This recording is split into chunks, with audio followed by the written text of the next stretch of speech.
আসসালামু আলাইকুম। আমি নুবরার আম্মু। তো সবাই কেমন আছেন? আমরা সবাই ভালো আছি। আজকে নিয়ে আসছি আনারকলি। এটা কক্সবাজারের আনারকলি। আম্মু একদিন কক্সবাজার গিয়েছিল, তখন নিয়ে আসছিল। তারপর একটা বিচি লাগাইছিলাম, সেইটা হয়েছে। তারপরে এই ফল, এখন দেখেন ফলটা অনেক কষ্টে কাটা হচ্ছে। কাটার পরে দেখেন ভিতরে একটা পর্দা, অনেক শক্ত, কিন্তু পর্দাটা আমরা তুলে ফেলছি। ফেলার পরে এই যে শব্দ হয়, কিন্তু আমরা ছাউনটা বাড়ার ব্যবহার করিনি। এই যে দেখেন অনেক রস। তারপর এটা কী করব, মশলা মিশাবো।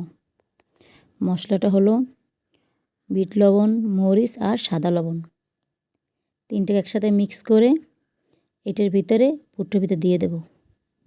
এই যে লাড়াচাড়া করে মিক্স করে এখন আমরা পুরটার ভিতরে দিয়ে দেব পরিমাণ মতন। বেশি দিলেও হবে না, কম দিলেও হবে না। এটা কিন্তু টক, আর এটা অনেক সেন্ট একটা ঘ্রাণ আসে, মানে পাকলে অনেক সুন্দর একটা ঘ্রাণ। এই তারপর লাড়াচাড়া করব। লাড়াচাড়া করার পরে মনে হচ্ছে বাটির মধ্যে, এটার মধ্যে হচ্ছে না, মানে মিক্স হচ্ছে না। আমরা সিদ্ধান্ত নিলাম যে বাটিতে ঢালবো। দেখেন লাড়াচাড়া যাচ্ছে না, রস পড়ে যাচ্ছে। তো বাটিতে ঢালতাছি। তাই সবাই ভালো থাকবেন, সুস্থ থাকবেন। আবারও কথা হবে। মাশাআল্লাহ না বলে কেউ যাবেন না। দেখছেন কত সুন্দর। আসসালামু আলাইকুম।